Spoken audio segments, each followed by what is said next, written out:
Welcome to The World Below, The War in the Heavens, a podcast exploring the adventure, the intrigue, and the magic of a land that lies beneath the celestial battle between gods and demons, a clash that has gone on since time immemorial.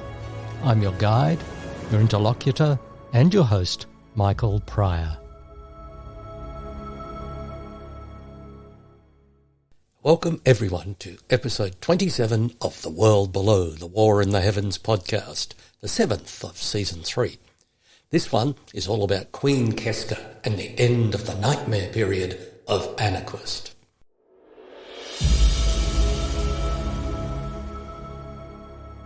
Hello everyone.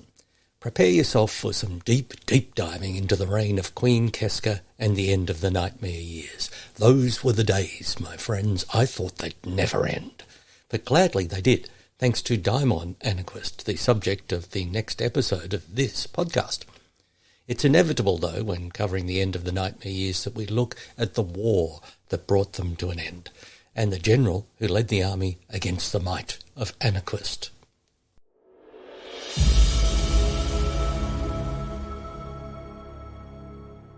Overview. Queen Keska, no sobriquet, was the sister of Zalman, Yefan and Enna, the children of Queen Agrippina. Born in 334, she was crowned at the age of 58 on the death of her sister Enna the Inhuman in 392. We have no evidence for how her sister died, but thinking the worst never disappoints when considering these nightmare years monarchs.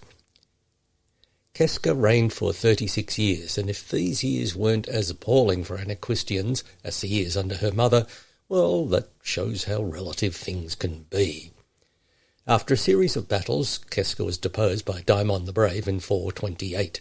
He restored the lineage usurped by Keska's mother, Queen Agrippina the Cruel, Daimon being a descendant of Ephraim, King Haldan I's second child.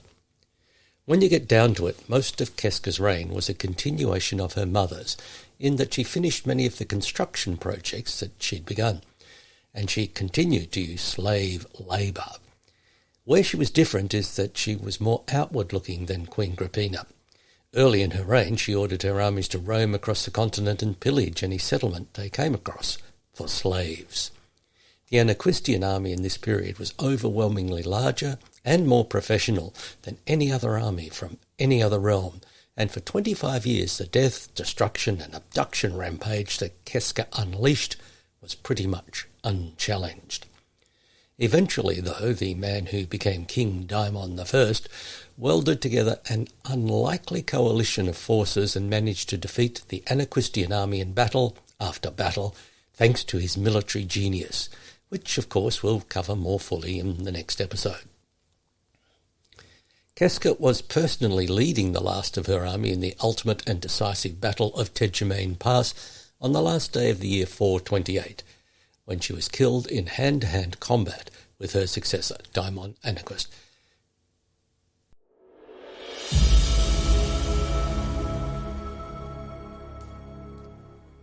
Early years. As soon as she was old enough, she followed the course that many junior members of the Anarquist family had, in that she took herself well away from her parent, out of Agrippina's sight and hopefully out of mind. She set herself up in one of the royal estates, an impressive villa on the banks of the Parshell River, some 200 miles to the north of Anarquist, and there she indulged herself so much that the countryside for 100 miles around quickly became uninhabited. No one wanted to live close to her in case they were rounded up and used for entertainment. Naturally, domestic help was hard to find as well, but gradually Keska assembled a household and personal guard that was fanatically loyal to her, either because the individuals had had their spirits broken by Keska in any one of 100 nasty ways, or because they were of the same outlook and mind as Keska, which actually is pretty chilling. Two significant incidents mark this period of Keska's life. The first occurred when she was 18 and she undertook a secret tour of the continent, visiting all the major realms and cities incognito. As this was at the time when her mother had forbidden anyone from leaving the realm of Anarquist, Keska was risking much, but this familiarity with the outside world may have led to one of her first decisions after being crowned, to end the embargo on travel in and out of Anarquist. The second was a near-death experience when she was riding out on the edges of the estate and her horse stumbled on the nest of one of the giant flightless hookbeak birds that were not uncommon in that part of the world. Adult hookbeaks are nearly 2 metres tall, and their beak is a fearsome, sharp scythe, while their stout legs end in great talons capable of gutting a full-grown crocodile. A male hookbeak emerged from the nearby brush, and as males do the nesting duties, he sprang to the defence of the nest. Keska's horse was slashed by the bird's huge talons and threw her before galloping away. The groggy Keska was clawed on one side of her face, but she managed to draw her sword and back away, keeping the hookbeak at bay until she reached the river, where she plunged in and allowed the current to take her beyond the interest of the creature. Thereafter, once her scars healed, Keska always wore a half mask in either silver or gold, embedded with the finest magical scales.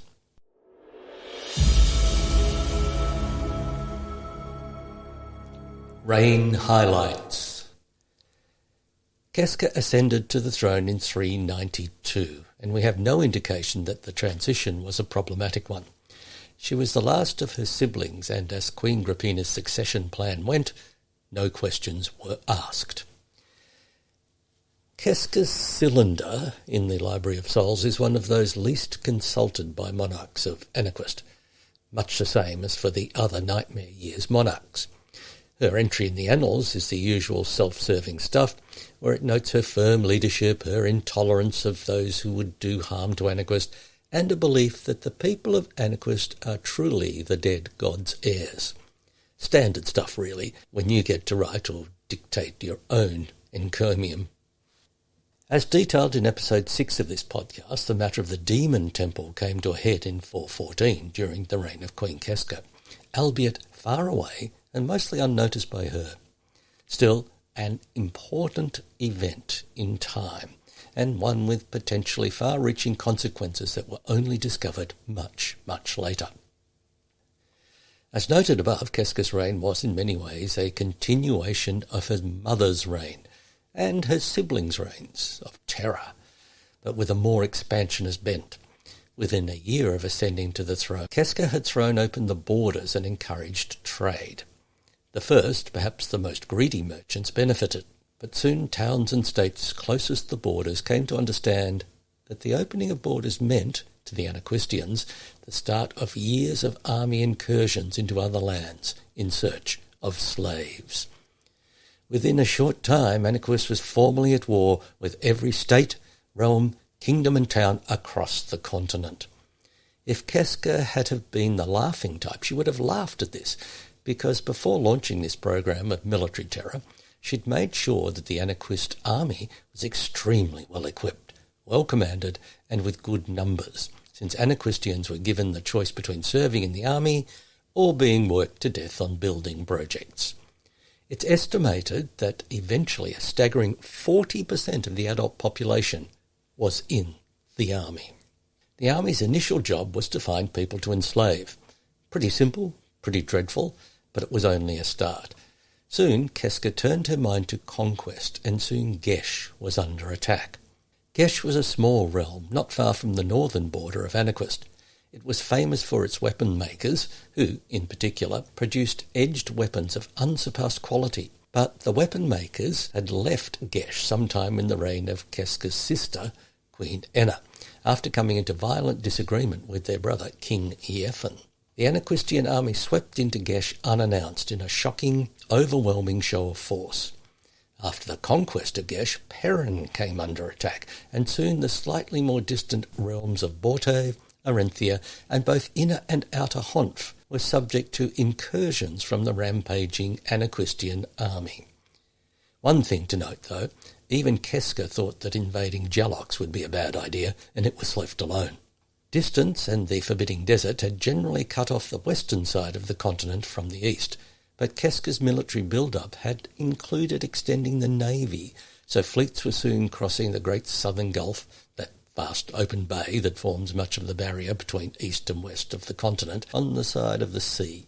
These fleets had been given licence to raid Resmia, Toltris and Ulm on the southwestern coast, and they went to it with a will. At this, even the far northerly realms, such as Kildare and Benthia, began to take stock, and then panic, after the Anaquistian navy staged a raid on the realm of Brel in the far north.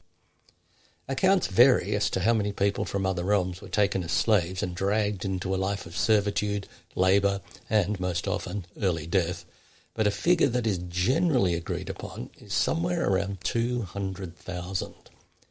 Very few of these people ever made it back to their homelands, but those who did spoke of being worked to death, as the fate of most. Anaquist had gone from being an isolated, metaphorically walled kingdom in the nightmare years to being a belligerent military state under Queen Keska. The ease with which the Anaquistian army struck other lands and then withdrew suggested that a conquest of the entire continent wasn't out of the question. This, of course, has been much debated. Inez Stilchin, who wrote the authoritative book The Early Aristocratic Families of Anaquist, a book I used for much of the background to episode 4 in season 1 of this podcast, has recently completed another compelling and weighty book called The Nightmare Years, which looks at the reign of all the Anaquistian monarchs from Queen Agrippina to Queen Keska, and she's assembled a great deal of primary evidence that hasn't been widely known up until this point. She states categorically that Keska came to the desire to conquer the continent gradually. Once she'd unleashed the army and saw the way it was virtually unchallenged by realm after realm, she saw the next step of conquering the entire world below the war in the heavens as both possible and entirely logical. The strongest proponent of the opposite point of view was Jabez Soames, the 19th century highly eccentric scholar who I also drew on in season 1, episode 4. He staunchly defends Keska in every way, claiming she wasn't like any of her immediate forebears, and she was mostly interested in ducks, geese, and other waterfowl. He did go on to suggest that she bore children by laying eggs, so his view surely can be discounted. Regardless of how long Keska held this ambition, by 395 it was clear that Anaquist was on the march. Gesh was conquered and annexed by autumn 395, and Bortov was under siege within months. If her reign had been less oppressive, if she'd treated her people more kindly, Keska might have been known as the warrior queen or something similar, because soon after it became clear that Anaquist was embarking upon a campaign of conquest, she personally began to lead the troops on the battlefield. Up until this point in time, it wasn't unknown for Anaquistian monarchs to lead their armies in person, but Queen Keska's ferocity, enthusiasm and wild joy in battle sets her apart. From the earliest skirmishes with Gesh, Keska was in the front line, either in one of the greatly feared Anaquistian massed cavalry charges or leading her foot soldiers. She was an unmistakable figure. She wore the best hooped armour on the continent, and the metal was covered with scales of the finest quality, making it almost impervious to any ordinary strike. The scales were uniformly jet in colour, and her tall black figure, advancing at the head of thousands of well-trained troops with a sword made of heavenly metal, was enough to inspire a rout, even before the opposing forces clashed. She soon gained a reputation not just for bravery, but for savagery. She would never grant mercy, and it was said that she sang when she decapitated any foe who fell to their knees and begged for compassion.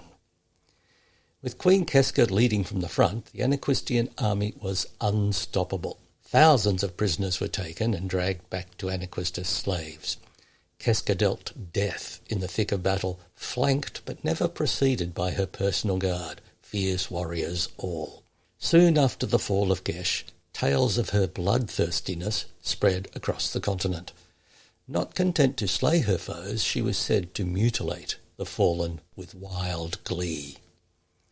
Her strategic plans were hard to divine, however. Instead of rolling from Gesh to neighbouring Bortov, the obvious next target, Keska confounded expectations and divided her army. Half stayed in Gesh to subjugate it utterly, crushing any remnants of resistance and channeling the remaining population southwards into slavery. The other half embarked onto the Anaquistian fleet that had sailed up the east coast and proceeded to skip Bortov and invade Anaquist's long-time trading rival Arenthia in late 396. This was no incursion or raid as previous attacks on Arenthia had been. This was a slaughter. Very few Arenthians survived to be enslaved, and the entire capital, Arenth, was set on fire and razed. The Anaquistian army spread out from the port and systematically pillaged, then burned, all towns and settlements belonging to Arenthia until none was left. Triumph or misstep? Show of overwhelming force or one step too far? Queen Keska's motivation may have been more economic than military, according to Earl Fisden, who, as a military historian, when he sees other reasons for military action, it's worth taking note. He suspects that Arenthia's long-term economic rivalry with Anaquist had been a long-time source of resentment. A series of slights, rebuffs and differences accumulating in the minds of the ruling dynasty until a particularly warlike monarch decided that enough was enough. Fisden's case is a convincing one. Regardless of her motivations and ambitions, the Arenthian bloodbath of 396 terrified most of the other realms in the world below the war in the heavens. What should they do? What could they do? It was clear that survival in a very real sense was at stake. I'll cover the events and personalities of the Lashmeen Conference of early 397 in the next episode. It's enough to say that an alliance of most of the major and minor realms across the continent was formed after this alarmed get-together, and that a united alliance army resulted, commanded by a man whom many considered the rightful king of Anaquist. If you remember episode 10 of season 2, the Anaquistian crown had been usurped by Agrippina the Cruel in the year 339, Keska's mother. If you remember episode 10 of season 2, the Anaquistian crown had been usurped by Agrippina the Cruel, Queen Keska's mother, in the year 339, when King Haldan I disappeared in circumstances that were more than suspicious. All of King Haldan's children, Seltima, Ephraim and Abelard, were presumed to have been murdered by Queen Agrippina on her way to seizing the throne. But as it transpires, this wasn't the case. Ephraim, Haldan's second child, managed to escape and made his way to the far northern realm of Brill. In exile, he made a fortune, married, and had children. Daimon was the oldest, and he rose to command Brill's army, and he proved himself to be an outstanding leader, strategist, and tactician. More about him in the next episode. Back to Queen Keska's war plans. Between Kildare and Arenthia lay the odd realms of Honf and Inner Honf.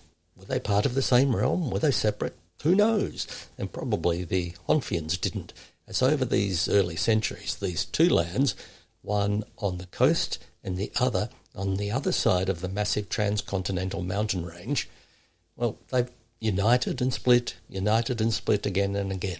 At this time, in the late 4th century, they were determinedly separate and had sent separate delegates to the Lashmeen Conference, as well as contributing separate forces to the Alliance army. When Queen Keska looked north from Arenthia, Inner Honf wasn't far away, and it was a tempting target with rich iron and copper mines, while Honf, lying on the coast, it would be an excellent berthing place for the navy prior to launching attacks further north on Kildare and Frammen. Honfians, whether inner or not, saw themselves fairly and squarely as the next target for Queen Keska. Thousands fled, heading north towards Kildare, and this may have made Keska move her forces before they were ready. Rest and resupply would have been important after the destruction in laying waste to Arenthia, and Keska's direction to take both Honfs may have been premature. The Anaquistian commanders hadn't risen to the position they had by disagreeing with Queen Keska, though. The forces were readied and ordered to march north, following the primitive road that was in place at the time, while the navy sailed along the coast. Looking at the terrain in the present, it can be hard to imagine what it was like back in this late 4th century. The coastal countryside was lush with giant ironwood trees and thick scrub. The road is long, with many a winding turn. Tumbling rivers roared down from the mountain and head for the coast, each one of which posed a challenging crossing.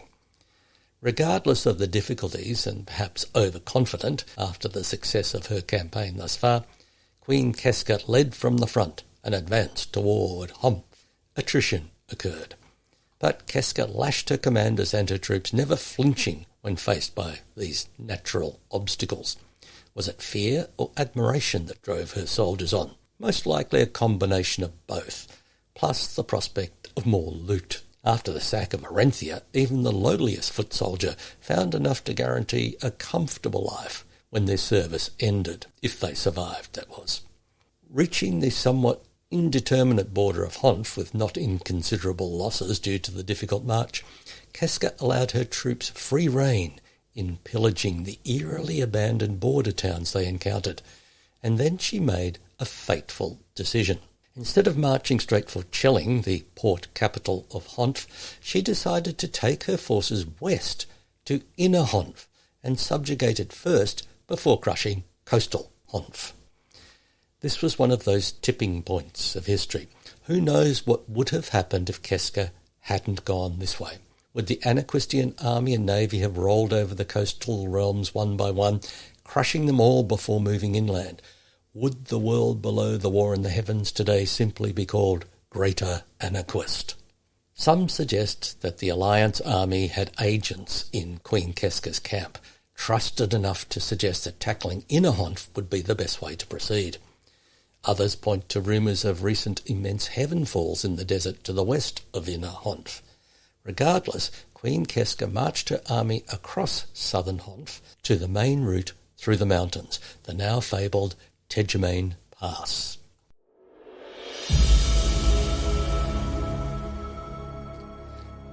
The Battle of Tejemain Pass is legendary. Stories of unbelievable bravery have been told right across the continent for centuries, and it's rightly seen as a turning point in the history of the world below the war in the heavens. Even in the present, a ceremony is held every mid-year day to commemorate the courageous souls who fought in the narrow confines of what could more accurately be called a defile than a pass. So narrow is it, so steep are its sides.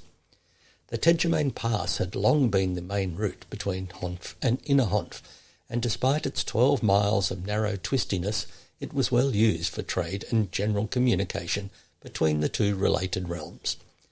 After the rout of Arenthia, Keska and her commanders weren't looking for any resistance as they poured their troops into it, but they hadn't reckoned on the cunning of Daimon Anaquist, the supreme commander of the Allied army. When news came to the Allied army that Keska had committed to attacking Inner Humph, Daimon had moved quickly to seize the high ground on either side of the pass, where they battered the Anaquistian army with rocks and missiles until it reached the exit of the pass, when the Allied troops brought down an avalanche that blocked the pass entirely.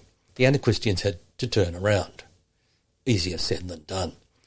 Despite the slaughter, Keska led the army from the head, protected by her magical armour from arrows and sling bullets, but still vulnerable to the rocks being hurled from above. She rallied her troops, however, preventing outright panic and making sure that the marching at the double was exactly that.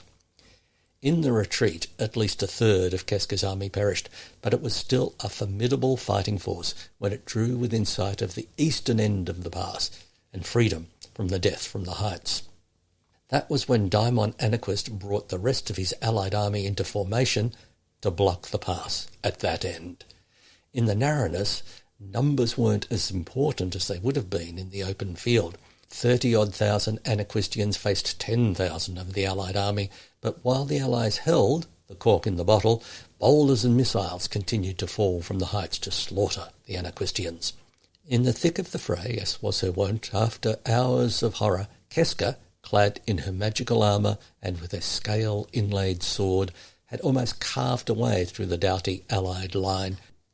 Her personal guard cut a swathe at her side, and the matter was in balance when Daimon Anaquist stepped up, flanked by his two sons, Blemon and Hotch. Keska was said to have laughed when she saw Daimon, recognising him and crying, Death awaits, cousin. And so it did. Despite her disfigurement, Keska was known to be vain, to the extent she only wore a light helm in battle, allowing her long blonde hair to fall free. Daimon saw that this helm had come askew in the retreat through the pass, and after an engagement that would have left many dead within minutes, but between these two lasted nearly an hour, Daimon twisted from a clinch, saw his chance, and slashed the side of Keska's neck. She fell and was dead in seconds. The Anaquistian army fought on, but surrendered quickly after news came that their navy had been routed by Daimon's naval tactics, when a fleet of small and nimble boats had ambushed it as it rounded Cape Rosamuch on its way up the coast. These boats, many commandeered from local fisherfolk, darted in and among the Anaquistian fleet, hurling pots of a flaming, sticky, pitch-like substance that clung to the sides of the huge warships and set many on fire. The fleet withdrew in disarray, and Queen Keska's defeat was complete.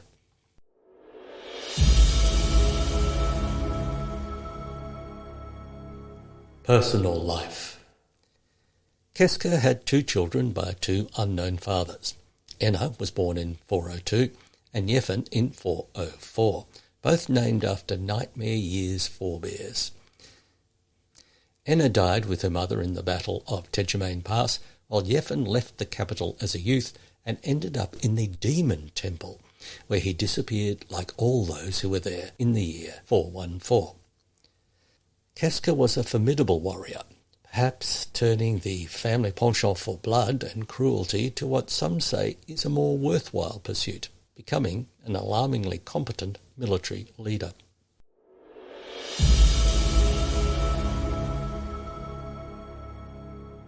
Last words.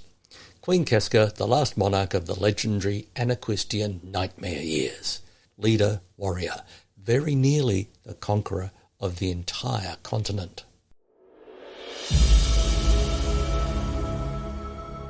And that's it for episode 27 of The World Below the War in the Heavens podcast. Coming up next, King Daimon I and the Restoration. Until then, farewell, and may the heavens smile upon you. This has been The World Below the War in the Heavens, a podcast exploring the history, culture and esoterica of the world below, a continent of magic and mystery with inhabitants who keep one eye on the sky at all times. I've been your host, Michael Pryor. If you'd like to find out more about me and my books, pop over to www.michaelpryor.com.au. Farewell.